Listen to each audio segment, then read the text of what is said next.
کیا ہو جب آپ جس لڑکی کو دل و جان سے چاہنے لگیں وہ آپ کے سب سے قریبی دوست کی امانت ہو، اور کیا ہو جب اسی دوست کی مکار محبوبہ کا ایک ایسا بھیانک سچ آپ کے سامنے آ جائے جو آپ کے ہوش اڑا دے۔ کاشف زویا کی معصومیت اور گلابی رخساروں پر دل ہار چکا تھا، لیکن جب وہ دانیال کا سچ کھولنے ہوٹل پہنچا تو وہاں کچھ ایسا ہوا جس کی اس نے توقع بھی نہ کی تھی۔ ایک ایسی لڑکی جو ایک وقت میں تین تین مردوں کو اپنی زلف کے جال میں جکڑے ہوئے تھی، جب اس کا سامنا کاشف سے ہوا تو کون سا ایسا خوفناک راز فاش ہوا جس نے سب کی زندگی بدل کر رکھ دی۔ آخر اس بند کمرے کا انجام کیا ہوا؟ کاشف کئی دنوں سے زویا کے ساتھ ایک ہی چھت تلے رہ رہا تھا، کیونکہ وہ کسی کام کے سلسلے میں ان کے گھر آیا تھا۔ زویا ایک بے حد خوبصورت لڑکی تھی جس کے ساتھ کوئی بھی مرد ہونا اپنی خوش قسمتی سمجھ سکتا تھا، مگر زویا کے شوہر دانیال کی آنکھیں شاید دیکھنے کے قابل نہیں رہی تھیں، اور اس کا دل احساس سے بالکل عاری ہو چکا تھا۔ کاشف کو زویا سے گہری ہمدردی ہونے لگی تھی۔ دوپہر کے 4 بج چکے تھے اور وہ کافی دیر سے سڑکیں ناپ رہا تھا۔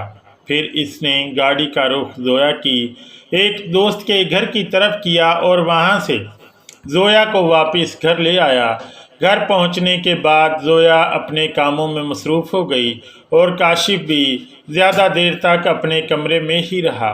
رات کا کھانا دونوں نے ساتھ کھایا اور پھر کاشف اپنے کمرے میں چلا گیا۔ رات کے 10 بج چکے تھے اور وہ سونے کے لیے لیٹا ہی تھا کہ دروازے پر مدھم سی دستک ہوئی۔ دروازہ تھوڑا سا کھول کر زویا نے اندر جھانکا اور کہا کہ میں اندر آ جاؤں۔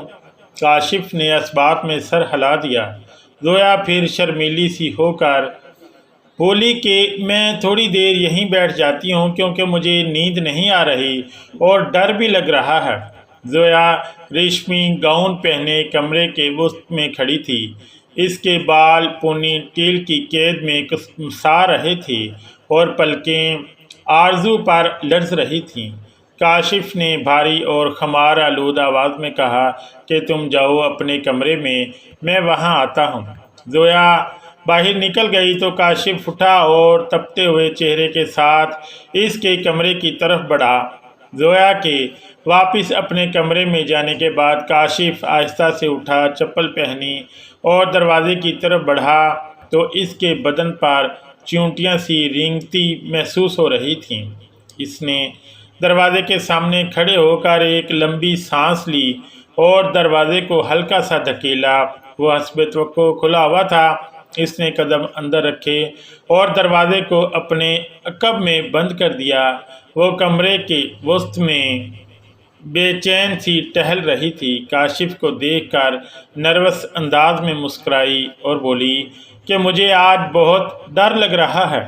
ابھی مجھے لگا تھا جیسے کسی نے کھڑکی کو کھولنے کی کوشش کی تھی، اس لیے میں اٹھی اور کھڑکی کو اچھے سے بند کر دیا۔ وہ اپنے نازک ہاتھ کی مخروطی انگلیوں کو مروڑتی ہوئی بولی۔ تو کاشف نے کہا کہ تمہیں خواہ وہم ہو گیا ہے زویا، یہاں کوئی نہیں ہے اور نہ ہی کوئی اندر آ سکتا ہے، اس لیے ڈرنے کی کوئی ضرورت نہیں۔ وہ دبیز قالین کو اپنے پیروں سے رونتا ہوا آگے بڑھا اور بولا کہ ویسے بھی اب میں یہاں آ گیا ہوں تو تم اطمینان سے سو سکتی ہو، ڈرنے کی کوئی بات نہیں۔ اگر کوئی اندر آیا بھی تو میں سنبھال لوں گا۔ وہ اس کی طرف بڑھا اور بیڈ کی طرف اشارہ کرتے ہوئے کہا کہ یہاں لیٹو۔ زویا نے کاشف کو دیکھا تو اس کی نگاہوں میں ایک خمار سا دوڑتا ہوا محسوس ہوا۔ وہ جھجکتی ہوئی سی کانپتے ہاتھوں سے کمبل کو ٹھیک کرتی بیڈ پر لیٹ گئی۔ کاشف نے اسے دیکھا تو بے شک وہ بہت خوبصورت تھی۔ نرم گلابی رخساروں کے بیچ ستواں ناک کا خم چہرے کو مزید خوبصورتی بخش رہا تھا۔ سیاہ بڑی بڑی خمار آلود آنکھوں پر پلکوں کے بال ہولے ہولے لرز رہے تھے اور ہونٹ گلابوں کا عکس چھین لائے تھے۔ اس لمحے کاشف کو لگا کہ وہ اس لڑکی کو پسند کرنے لگا ہے۔ شروع میں تو وہ صرف اس کی خوبصورتی پر فرفتہ ہوا تھا، مگر اس لمحے اسے اپنے آپ میں ایک واضح تبدیلی کا احساس ہوا تھا جس سے وہ بے چین سا ہو گیا تھا۔ وہ شادی شدہ تھی اور اس کے قریبی دوست کی بیوی تھی، اور وہ خود ان کے گھر چند دن کا مہمان بن کر آیا تھا۔ آج نہیں تو کل اسے واپس چلے جانا تھا، کبھی نہ لوٹنے کے لیے۔ یہی چند راتیں تھیں جو وہ یہاں گزار سکتا تھا۔ کیا میں واقعی اسے پسند کرنے لگا ہوں؟ اس نے اپنے آپ سے پوچھا اور پہلو بدل کر رہ گیا۔ زویا ساکت لیٹی ہوئی تھی اور اس سے بالکل بے خبر تھی کہ اس کا شوہر اسی شہر میں کہیں موجود تھا اور کسی اور حسینہ کی زلفوں کے سائے میں اپنے شب و روز بسر کر رہا تھا، اور جلد ہی اسے طلاق دینے پر تلا ہوا تھا۔ اسے پرواہ نہیں تھی کہ زویا کا کیا ہوگا۔ اس کے نام پر متعلقہ کاٹ کا ٹھپا لگ جائے گا اور وہ ماں باپ کے گھر بھیج دی جائے گی، کیونکہ اس کی جگہ لینے کوئی اور آنے والی تھی۔ کاشف کے دل میں ایک کسک سی جاگی۔ اس نے آہستگی سے پوچھا کہ دانیال سے بات ہوئی تمہاری؟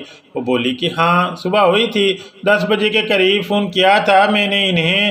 کاشف نے پوچھا کہ اچھا کیا بات ہوئی؟ تو وہ سادگی سے بتانے لگی کہ کچھ خاص نہیں، ابھی انہیں کراچی میں بہت کام ہے اور وہ بتا رہے تھے کہ کچھ دن تک نہیں آ پائیں گے۔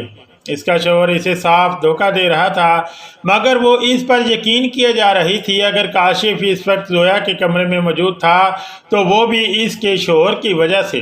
اگر وہ اسے توجہ اور محبت دیتا تو ایسا کبھی نہ ہوتا۔ کاشف نے پوچھا کہ کتنے دن لگیں گے؟ تو زویا نے کہا کہ 2 دن کا وہ بول رہے تھے، لیکن زیادہ بھی لگ سکتے ہیں کیونکہ کام کا بوجھ کافی زیادہ ہے۔ کاشف نے اسے افسوس سے دیکھا۔ اس کی موہنی سی صورت کے گرد ریشمی بالوں کی لٹیں پہرا دے رہی تھیں اور ہونٹ پھول کی پنکھڑیوں کی مانند شاداب تھے۔ دانیال کی بے وفائی نے کاشف کے لیے موقع فراہم کر دیا تھا۔ اگر وہ اسے طلاق دے دیتا تو کاشف اسے اپنا سکتا تھا اور اس کے ساتھ یقیناً خوشیوں بھرا ہوتا۔ وہ اس کے لیے دل ہی دل میں بے پناہ محبت محسوس کر رہا تھا۔ اگر دانیال اسے چھوڑ دیتا تو شاید اس کی دلی خواہش پوری ہو جاتی۔ وہ زویا کو اپنے ساتھ لے جاتا اور اسے محبت کے اصل مطلب سمجھا دیتا۔ وہ اب خود غرض ہونے لگا تھا۔ کل دانیال کی جس بات پر اسے غصہ آیا تھا، آج وہ اسے اپنے حق میں بہتر محسوس ہونے لگی تھی کہ اچھا ہوگا اگر وہ اسے چھوڑ دے۔ اس نے دل ہی دل میں سوچا اور سر اس کے قریب ہی تکیے پر رکھ کر اسے ایکٹ دیکھنے لگا، اور وہ نیند کی وادیوں میں جا ٹھہری۔ وہ اسے سوتے ہوئے دیکھتا رہا۔ کاشف صبح 8 بجے کے قریب ہی گھر سے نکل آیا تھا اور زویا تب سو رہی تھی۔ وہ دانیال کی کار لے کر نکلا تھا اور ڈرائیو کرتا ہوا ایک 3 منزلہ ہوٹل کے احاطے میں جا رکا۔ وہاں ڈائننگ ہال میں جا کر ناشتے کا آرڈر دیا اور فون نکال کر دانیال کو کال ملائی۔ گھنٹی جاتی رہی مگر کال ریسیو نہیں کی گئی۔ کئی بار کوشش کرنے کے بعد اس نے جھنجھلا کر فون رکھا اور ناشتہ کرنے لگا۔ اس کے دماغ میں کئی طرح کے خیالات چل رہے تھے۔ اسے اس کے پاپا نے اسلام آباد سے پلاٹ کا معاملہ حل کرنے کے لیے بھیجا تھا اور وہ ان معاملات میں پھنس گیا تھا کہ مڑ کر گھر رابطہ ہی نہیں کیا۔ وہ زویا کے لیے دل میں عجیب سے جذبے محسوس کر رہا تھا۔ راتوں رات اس کے دل کی دنیا بدل گئی تھی۔ وہ رات کو بہت دیر تک اس کے کمرے میں رہا تھا اور نہ جانے کب اپنے روم میں آ کر اس کے بارے میں سوچتے سوچتے سو گیا تھا۔ وہ سمجھ نہیں پا رہا تھا کہ یہ فقط ہمدردی کا جذبہ تھا یا واقعی اس کا دل ہرجائی ہو گیا تھا۔ ناشتہ ختم کر کے اس نے بل ادا کیا اور کاؤنٹر کی طرف بڑھا جہاں ایک چاق و چوبند سا کلرک بیٹھا ہوا تھا۔ کاشف کی قریب آتے دیکھ کر اس نے سوالیہ انداز میں دیکھا تو کاشف نے اپنی کوہنی کاؤنٹر کے شیشے پر ٹکا کر دانیال کے بارے میں استفسار کیا کہ یہاں کوئی دانیال فاروق صاحب ٹھہرے ہوئے ہیں۔ کلرک مستعدی سے سامنے رکھے کمپیوٹر کی طرف متوجہ ہو گیا اور بولا کہ جی ہاں، دانیال فاروق کمرہ نمبر 245 میں ٹھہرے ہوئے ہیں۔ ان کا کمرہ دوسرے فلور پر تھا۔ کاشف نے کلرک کا شکریہ ادا کیا اور لفٹ کی طرف بڑھا تو کلرک نے اسے پکارا کہ 1 منٹ سر۔ کاشف نے پلٹ کر کہا کہ ہاں بولو۔ کلرک بولا کہ اگر آپ دانیال فاروق صاحب سے ملنا چاہتے ہیں تو میں معذرت سے کہنا چاہتا ہوں کہ آپ ان سے اس وقت نہیں مل سکتے۔ کاشف نے بھویں اچکا کر اسے دیکھا اور کہا کہ کیوں؟ تو کلرک نے جواب دیا کہ انہوں نے سختی سے منع کیا ہے سر کہ کوئی بھی ان کے کمرے کی طرف نہ آئے۔ کاشف نے سخت لہجے میں کہا کہ وہ میرا دوست ہے اور مجھے اس سے ملنا ہے۔ کلرک بولا کہ سوری سر، ہم آپ کو اوپر نہیں جانے دے سکتے کیونکہ ہم کلائنٹس کی پرائیویسی کا خیال رکھنے کے پابند ہیں۔ وہ ٹچ سے مس نہیں ہو رہا تھا۔ کاشف نے برا سا منہ بنا کر اسے دیکھا اور دانیال کو دل ہی دل میں گالیاں دیتا باہر آ گیا۔ یقیناً وہ رات بھر کے جاگنے کے بعد بدمست ہو کر سویا تھا اور سونے سے پہلے ہوٹل سٹاف کو ڈسٹرب کرنے سے منع کر دیا تھا۔ یہ بھی ہو سکتا تھا کہ اسے کاشف کے آنے کا اندیشہ پہلے سے ہو اور اس نے اس کا سدباب کیا ہو۔ گاڑی میں چند لمحے بیٹھنے کے بعد اس نے اسلم رحمانی پراپرٹی ڈیلر کا نمبر ڈائل کیا اور فون کان سے لگا دیا کہ سیکنڈ بال کال ریسیو کی گئی اور ایک کھرکھتی ہوئی مردانہ آواز سنائی دی۔ کاشف نے آواز سے بولنے والے کی عمر کا تقاضا 40 سے 45 کے درمیان کیا اور پوچھا کہ جی اسلم رحمانی بول رہے ہو؟ کون بات کر رہا ہے؟ میں کاشف داؤد بول رہا ہوں۔ رحمانی صاحب، اسلام آباد سے آیا ہوں، امید ہے کہ آپ نے پہچان لیا ہوگا، اس نے ٹھہرے ہوئے انداز میں کہا تو دوسری طرف چند لمحے خاموشی طاری رہی۔ پھر رحمانی کی آواز آئی کہ جی، کیسے یاد کیا آپ نے اس خادم کو؟ کاشف نے کہا کہ پلاٹ کا جو معاملہ الجھ گیا تھا اسے سلجھانے آیا ہوں۔ رحمانی صاحب، آدھی رقم ادا کی جا چکی ہے اور باقی کی 1.5 کروڑ کی رقم میں ادا کر دوں گا اور پلاٹ کا قبضہ لے لوں گا۔ دوسری طرف پھر خاموشی چھائی رہی اور پھر وہ بولا کہ دیکھیں یہ اتنا آسان نہیں ہے، وہ پلاٹ بیچنے کا ارادہ میں نے ترک کر دیا ہے، میں معذرت خواہ ہوں۔ کاشف نے جھنجھلائے ہوئے انداز میں کہا کہ یہ کیسے کر سکتے ہیں آپ؟ اب وہ جگہ فائنل ہو گئی تھی اور کاغذات پر بھی دستخط ہو گئے تھے تو رحمانی نے کہا کہ آپ میرے گھر آ جائیں، میں بتاتا ہوں آپ کو، امید ہے کہ آپ کی شکایت دور ہو جائے گی۔ ٹھیک ہے، میں آتا ہوں، کاشف نے کہا اور کال کاٹ دی۔ گاڑی سٹارٹ کر دی۔ رحمانی کے بنگلے کے مین گیٹ پر آ کر اس نے ہارن دیا اور گیٹ کھولنے پر گاڑی اندر لے آیا۔ صبح کے 10 بجنے لگے تھے۔ اسلم رحمانی نے کاروباری خوش اخلاقی سے اس کا استقبال کیا اور اسے لے کر ڈرائنگ روم میں آ گیا۔ وہ مسکرا کر بولا کہ جی کاشف صاحب، کیا لیں گے آپ، چائے یا کچھ اور؟ تو کاشف نے کہا کہ شکریہ، لیکن میں نے کچھ دیر پہلے ہی ناشتہ کیا ہے۔ رحمانی بولا کہ نہیں، اب آپ آئے ہیں تو کچھ آداب میزبانی ہمیں بھی تو نبھانے دیجیے۔ وہ بولا اور بے تکلفی سے اپنی بیگم کو پکارا کہ بیگم کہاں ہو بھائی، مہمان آئے ہیں، کچھ چائے پانی پلا دو۔ کاشف نے اسے منع کرنا چاہا مگر اس نے پھر اپنی بیوی کو پکارا۔ اس لمحے ایک دروازے سے ایک بے حد خوبصورت جوان عورت الجھے بالوں کو سمیٹتی ہوئی باہر آئی۔ کاشف کی نگاہیں اس کی طرف اٹھیں اور پلٹنا بھول گئیں۔ وہ فریدہ تھیں۔ اسے کل ہی اس نے دانیال کے ساتھ گاڑی میں جاتے ہوئے دیکھا تھا اور اسے چند دن پہلے اسے کسی سہیل نامی مرد کے ساتھ بھی دیکھا تھا۔ کل اسے گاڑی میں دیکھ کر کاشف کو لگا تھا کہ وہ ان بالوں کو کہیں دیکھ چکا ہے اور اس وقت ہر چیز واضح ہو گئی تھی۔ وہ اس کے سامنے مجسم کھڑی تھی۔ یہ فریدہ تھی، اسلم رحمانی کی بیوی، دانیال کی محبوبہ اور سہیل نامی کسی مرد کی شاید گرل فرینڈ تھی۔ کاشف کا دماغ سنسا ہونے لگا۔ اسلم رحمانی نے فریدہ سے کہا کہ بھائی چائے پانی بنا دو، مہمان آیا ہوا ہے، جبکہ کاشف کا دماغ ابھی تک اچانک لگنے والے اس جھٹکے سے سنبھل نہیں پایا تھا اور اس کی نگاہیں ابھی تک اس لڑکی پر ٹکی ہوئی تھیں جس کی عمر شاید 30 کو چھو رہی تھی، مگر اس نے خود کو ایسا سنبھال کے رکھا ہوا تھا کہ وہ کہیں سے 25 سے زیادہ کی نہیں لگتی تھی۔ لباس کی تراش خراش بے حد عمدہ تھی اور چہرے کی ملائم جلد بتا رہی تھی کہ اس کا خاص خیال رکھا جاتا ہے۔ کاشف نے اسے گہری نگاہوں سے دیکھا۔ وہ بے حد جوان اور حسین تھی، جبکہ اسلم رحمانی اس کے سامنے بوڑھا نظر آتا تھا۔ اس کے درمیان عمر کی گہری خلیج تھی۔ پتہ نہیں ان کی شادی کیسے طے پائی ہوگی، مگر شادی کے بعد جو کچھ ہو رہا تھا وہ کاشف کے علم میں آ چکا تھا کہ فریدہ کے ایک نہیں کئی جگہ چکر چل رہے تھے۔ دانیال کو اس نے اپنی زلفوں کے جال میں قید کر رکھا تھا، جبکہ سہیل نامی کسی آدمی کے ساتھ اسے کاشف اپنی آنکھوں سے دیکھ چکا تھا۔ وہ خاصی دیدہ دلیر تھی اور سہیل کو اپنے گھر بلا کر اس نے اپنے شوہر کی آنکھوں میں دھول جھونکی تھی۔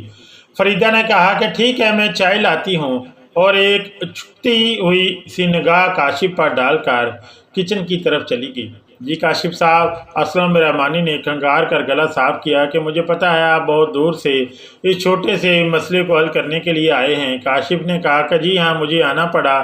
رحمانی صاحب، آپ کی طرف سے کوئی واضح جواب نہیں مل رہا تھا، اس لیے پاپا نے مجھے آپ سے ملنے بھیج دیا تاکہ اس مسئلے کو ہم باہمی افہام و تفہیم سے حل کر سکیں۔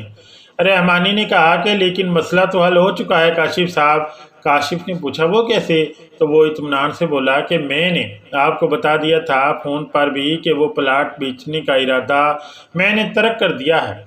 کاشف کے ماتھے پر شکنیں ابھر آئیں اور بولا کہ ہم نے ایک کانٹریکٹ پر سائن کیے تھے جس کے مطابق آدھی رقم ادا کی جا چکی ہے اور قانونی طور پر ہم اس جائیداد کے مالک بن چکے ہیں، صرف باقی کی آدھی رقم کی ادائیگی باقی ہے اور پھر ہمیں قبضہ مل جائے گا۔ رحمانی نے کہا کہ اب ایسا کچھ نہیں ہوگا اور جس معاہدے پر ہم نے دستخط کیے تھے وہ میرے پاس ہے جسے میں ضائع کر دوں گا، اور آپ لوگوں نے جو رقم ادا کی تھی وہ بھی کچھ عرصے میں آپ کو مل جائے گی، ابھی میرے پاس موجود نہیں ہے۔ وہ یہ کہہ کر کاشف کو دیکھ کر مسکرایا۔ کاشف نے تلخی سے کہا کہ یہ وعدہ کی خلاف ورزی ہے۔ اس کے ہاتھ صوفے کے ہتھے پر سختی سے جمے اور اس عیار آدمی پر غصہ آ رہا تھا جو اپنے الفاظ سے مکر رہا تھا۔ بات صرف پلاٹ کی نہیں تھی، وہ جگہ اس کے پاپا کی ایک دوست کی تھی جسے رحمانی نے خرید لیا تھا۔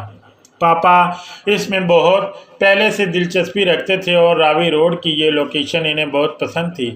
رحمانی نے کہا کہ وعدہ خلافی نہیں ہے کاشف صاحب، وہ جگہ میری ہے، میں جسے چاہوں دوں۔ اب چھوڑیے، چائے پیجیے۔ اتنے میں فریدہ چائے اور لوازمات سے بڑی ٹرالی دھکیلتی ہوئی اندر آئی تھی اور برتن میز پر رکھنے لگی۔ کاشف نے تانست سے کہا کہ یہ وعدہ خلافی ہے رحمانی صاحب، قانونی طور پر ہم ہی اس کے مالک ہیں۔ اس کا چائے پینے کا بالکل دل نہیں تھا۔ رحمانی نے کہا کہ اب چائے پیجیے، مگر کاشف اٹھ کھڑا ہوا اور فریدہ واپس ایک دروازے کی اوٹ میں غائب ہو چکی تھی۔ کاشف بولا کہ نہیں، میں جا رہا ہوں، آپ میری بات پر پھر سے غور کریں، میں بعد میں کال کروں گا۔ رحمانی بولا کہ میں نے کافی غور کرنے کے بعد یہ معاہدہ ختم کرنے کا سوچا ہے، لیکن آپ چائے تو پیتے جائیں، مجھے اپنی خدمت سے یوں محروم تو نہ کریں۔ اس نے کھوکھلی مہمان نوازی کا مظاہرہ کرنا چاہا، لیکن کاشف باہر جانے کے لیے پرتور رہا تھا اور اس کے اصرار کے باوجود وہ باہر نکل آیا اور گاڑی سٹارٹ کر کے روڈ پر آ گیا۔ رحمانی نے مل کر اس کی طبیعت بدقماش ہو گئی تھی اور وہ ہر صورت پلاٹ کے ڈاکومنٹ لینا چاہتا تھا کیونکہ وہ ان کی پراپرٹی تھی۔ وہ یہاں پلاٹ کا معاملہ نپٹانے آیا تھا، مگر ایک اور راز سے پردہ فاش ہو گیا تھا۔ فریدہ کو رحمانی کی بیوی کے روپ میں دیکھ کر اسے حیرت کا دھچکا لگا تھا، جو کئی کشتیوں کے مسافر بنی ہوئی تھی۔ سب سے اہم بات یہ تھی کہ دانیال اس لڑکی سے شادی کرنا چاہتا تھا اور وہ مستقبل کے منصوبے بنا چکا تھا۔ ہوٹل کی لابی میں اس نے کاشف کو صاف الفاظ میں بتا دیا تھا کہ وہ فریدہ سے شادی کرے گا اور زویا کو چھوڑ دے گا۔ کاشف نے سوچا کہ اگر وہ دانیال کو فریدہ کی حقیقت بتا دے تو شاید وہ فریدہ پر لعنت بھیج دے۔ ہو سکتا ہے کہ فریدہ کی حقیقت جاننے کے بعد وہ زویا کو چھوڑنے کا ارادہ بھی ترک کر دے۔ وہ گاڑی کو کشادہ سڑکوں پر دوڑاتے ہوئے سوچتا رہا اور اس کے ذہن میں ایک منصوبہ پنپنے لگا تھا۔ لنچ سے ذرا پہلے وہ گھر آ گیا۔ زویا ڈرائنگ روم میں صوفے پر دونوں پاؤں اوپر کیے بیٹھے ٹی وی دیکھ رہی تھی۔ کوئی سنگنگ شو تھا جس کی آواز کمرے میں گونج رہی تھی۔ اسے آتا دیکھ کر وہ مسکرائی اور ٹی وی کی آواز آہستہ کر دی۔ وہ اس کے قریب آیا اور ایک کشن گود میں رکھتے ہوئے اسے دیکھا اور کہا کہ کیا ہو رہا ہے؟ زویا بولی کچھ نہیں، ٹی وی دیکھ رہی ہوں۔ صبح سے گھر کا کام نپٹاتی رہی، صفائی کی، برتن دھوئے، کھانا بنایا اور اب فری ہو کر ٹی وی دیکھنے بیٹھ گئی۔ وہ دن بھر کی مصروفیات گنوانے لگی اور کاشف دلچسپی سے سنتا رہا۔ گندمی رنگ کے سادہ سے سوٹ میں وہ حسب معمول بہت پیاری لگ رہی تھی۔ بال جوڑے کی صورت میں پشت پر تھے اور چہرہ میک اپ سے عاری ہونے کے باوجود نکھرا ہوا تھا۔ پھر زویا بولی کہ آپ کا کام ہوا کہ نہیں؟ کاشف نے یقین سے کہا کہ کام ابھی نہیں ہوا لیکن ہو جائے گا۔ اگرچہ رحمانی سے ملاقات حوصلہ شکن تھی مگر اسے یقین تھا کہ وہ اس سے اپنے ڈاکومنٹس نکلوائے گا، چاہے اس کے لیے انگلی ٹیڑھی ہی کیوں نہ کرنی پڑے۔ زویا بولی کہ اچھا آپ نے لنچ نہیں کیا ہوگا، میں آپ کے لیے کھانا لگا دیتی ہوں۔ وہ صوفے پر سے اٹھی اور نازک پیر سیاہ چپلوں میں اڑتی ہوئی کچن کی طرف بڑھی۔ وہ اس کے پیچھے آیا اور ٹیپ سے ہاتھ دھوئے۔ تب تک زویا نے ٹیبل پر کئی برتن سجا لیے تھے اور کھانا پلیٹوں میں ڈالنے لگی تھی۔ کھانے کی خوشبو پھیلی تو کاشف کی بھوک چمک اٹھی۔ وہ کرسی کھینچ کر بیٹھ گیا اور کہا کہ تم نہیں کھاؤ گی؟ تو وہ اداس سی بولی کہ نہیں، میرا دل نہیں کر رہا کھانے کو۔ کاشف چونکا کہ کیوں، کیا ہوا ہے؟ تو وہ بولی ویسے ہی دل نہیں کر رہا، آپ کھائیں۔ کاشف اسے دیکھ کر بولا، جو ٹیبل کی دوسری طرف کرسی کی پشت پر ہاتھ رکھے کھڑی ہوئی تھی کہ ایسے نہیں چلے گا زویا، چلو آؤ یہاں اور کھانا کھاؤ میرے ساتھ۔ پھر کاشف نے پوچھا کہ دانیال سے بات ہوئی تمہاری؟ وہ سر جھکا کر بولی نہیں۔ تو کاشف کے دل پر چرکا سا لگا، وہ شاید اپنے شوہر کو مس کر رہی تھی اور اس کے رابطہ نہ کرنے پر اداس تھی۔ اسے اپنی بھوک غائب ہوتی ہوئی محسوس ہوئی اور اس کا دل رکھنے کے لیے بولا کہ تم اس سے بات کرو نا، کہیں مصروف ہوگا، وہ کام کے سلسلے میں ہے، تبھی رابطہ نہیں کر پایا ہوگا، تم کال کر لو۔ خود اس کے دل کی حالت عجیب ہو رہی تھی۔ زویا نے کہا ٹھیک ہے کرتی ہوں۔ وہ اپنے روم کی طرف چلی گئی۔ وہ ساکت سا کرسی پر بیٹھا رہا اور اپنے سامنے پڑی کھانے کی پلیٹوں کو دیکھتا رہا، مگر بھوک مر گئی تھی۔ کئی بار بھوک کا سیدھا سا تعلق ہمارے احساسات سے ہوتا ہے، اور غم اور اداسی کے لمحوں میں بھی بھوک ختم ہو جاتی ہے۔ اس پر بھی اچانک سے قنوطیت سی طاری ہونے لگی، اور یہ خیال اس کے لیے تکلیف دہ تھا کہ زویا دانیال کو مس کر رہی ہے۔ چند لمحوں بعد وہ فون کان سے لگائے اندر آئی اور بولی کہ جی وہ یہیں موجود ہیں، اب بات کریں ان سے۔ ٹیبل کے قریب آ کر اس نے فون کاشف کی طرف بڑھا دیا، جسے اس نے بجھے دل سے تھام لیا۔ دانیال نے کہا کیسے ہو؟ تو کاشف کو اس کی آواز اچھی نہیں لگی۔ اس نے زویا کو سنانے کے لیے کہا جو کچھ برتن سنک میں ڈال رہی تھی اور قریب ہی موجود تھی کہ خیریت سے ہوں، تم سناؤ کتنے دن رہ گئے تمہارے کراچی میں؟ دانیال کہکا لگا کر ہنسا کہ ایک ہی دن رہ گیا ہے، کل پہلی فلائٹ سے آ جاؤں گا۔ کاشف نے دانت پیستے ہوئے کہا کہ ٹھیک ہے میں تمہیں ایئرپورٹ پر لینے آ جاؤں گا۔ اس لمحے زویا کسی کام سے باہر چلی گئی اور اس کے جاتے ہی کاشف نے اسے دبی زبان میں کہا کہ عیاشیاں کر رہے ہو تم، مجھے تم سے ابھی ملنا ہے، ورنہ ابھی زویا کے سامنے تمہارا کچا چٹھا کھول کے رکھتا ہوں۔ دانیال نے ڈٹائی سے کہا کہ ابھی نہ بتاؤ اسے، میں بعد میں خود ہی بتا دوں گا۔ کاشف بولا بکواس نہ کرو، کہاں ہو؟ اس وقت مجھے تم سے ملنا ہے۔ صبح بھی میں ہوٹل آیا تھا لیکن تم اسٹاف کو ڈسٹرب کرنے سے منع کر کے گئے تھے اور انہوں نے مجھے تمہارے کمرے کی طرف آنے سے نہیں دیا۔ دانیال نے کہا یار شام سے پہلے وہیں آ جاؤ۔ کاشف نے کہا ٹھیک ہے اور فون بند کر دیا۔ اسی لمحے زویا اندر آئی اور اب وہ قدرے پرسکون لگ رہی تھی۔ وہ کرسی کھینچ کر اس کے سامنے ہی بیٹھ گئی اور بولی کھانا کھائیں نا، ٹھنڈا ہو رہا ہے، اور اپنے لیے پلیٹ میں کھانا ڈالنے لگی۔ کچھ دیر پہلے وہ کچھ بھی کھانے سے انکار کر رہی تھی، مگر اب ٹیبل پر آ بیٹھی تھی، اور یہ شوہر سے بات کرنے کے بعد ہوا تھا۔ کاشف نے مجھے دل کے ساتھ کھانا شروع کیا اور ہر لقمہ اسے گلے میں اٹکتا ہوا محسوس ہو رہا تھا۔ چند لمحے زہر مار کرنے کے بعد اس کی ہمت جواب دے گئی اور اس کے سامنے سے اٹھ گیا، جبکہ وہ رغبت سے کھا رہی تھی، اور حیران ہو کر بولی کہ کھائیں نا، اتنی جلدی اٹھ گئے؟ کاشف نے اسے دیکھ کر کہا کہ ہاں بس اتنا کافی ہے۔ وہ اسے دیکھ کر ایک انجانی سی اذیت محسوس کر رہا تھا کہ دانیال کا سلوک پہلے بھی زویا سے اچھا نہیں رہا ہوگا، مگر وہ اس کے ایک فون کال سے مطمئن ہو گئی تھی۔ یہ سوچ کر اس کا دل بے حد بے چین ہو گیا۔ زویا کی سادگی اور دانیال کی عیاشی نے کاشف کو ایک ایسے موڑ پر لا کھڑا کیا جہاں اب اسے ایک بڑا فیصلہ کرنا ہے۔ کیا کاشف دانیال کے سامنے فریدہ کا سچ لا پائے گا، اور کیا زویا کو کبھی اپنے شوہر کی بے وفائی کا پتہ چلے گا؟ یہ کہانی ہمیں سکھاتی ہے کہ کبھی کبھی جس پر ہم اندھا بھروسہ کرتے ہیں وہی ہماری زندگی کا سب سے بڑا فریب ہوتا ہے۔ اگر آپ کو یہ سسپینس سے بھرپور کہانی پسند آئی ہو تو کامنٹس میں ضرور بتائیں، ویڈیو کو لائک کریں اور چینل کو سبسکرائب کرنا نہ بھولیں۔ شکریہ۔ ملتے ہیں اگلی ویڈیو میں اس کے نیکسٹ پارٹ کے لیے۔ شکریہ۔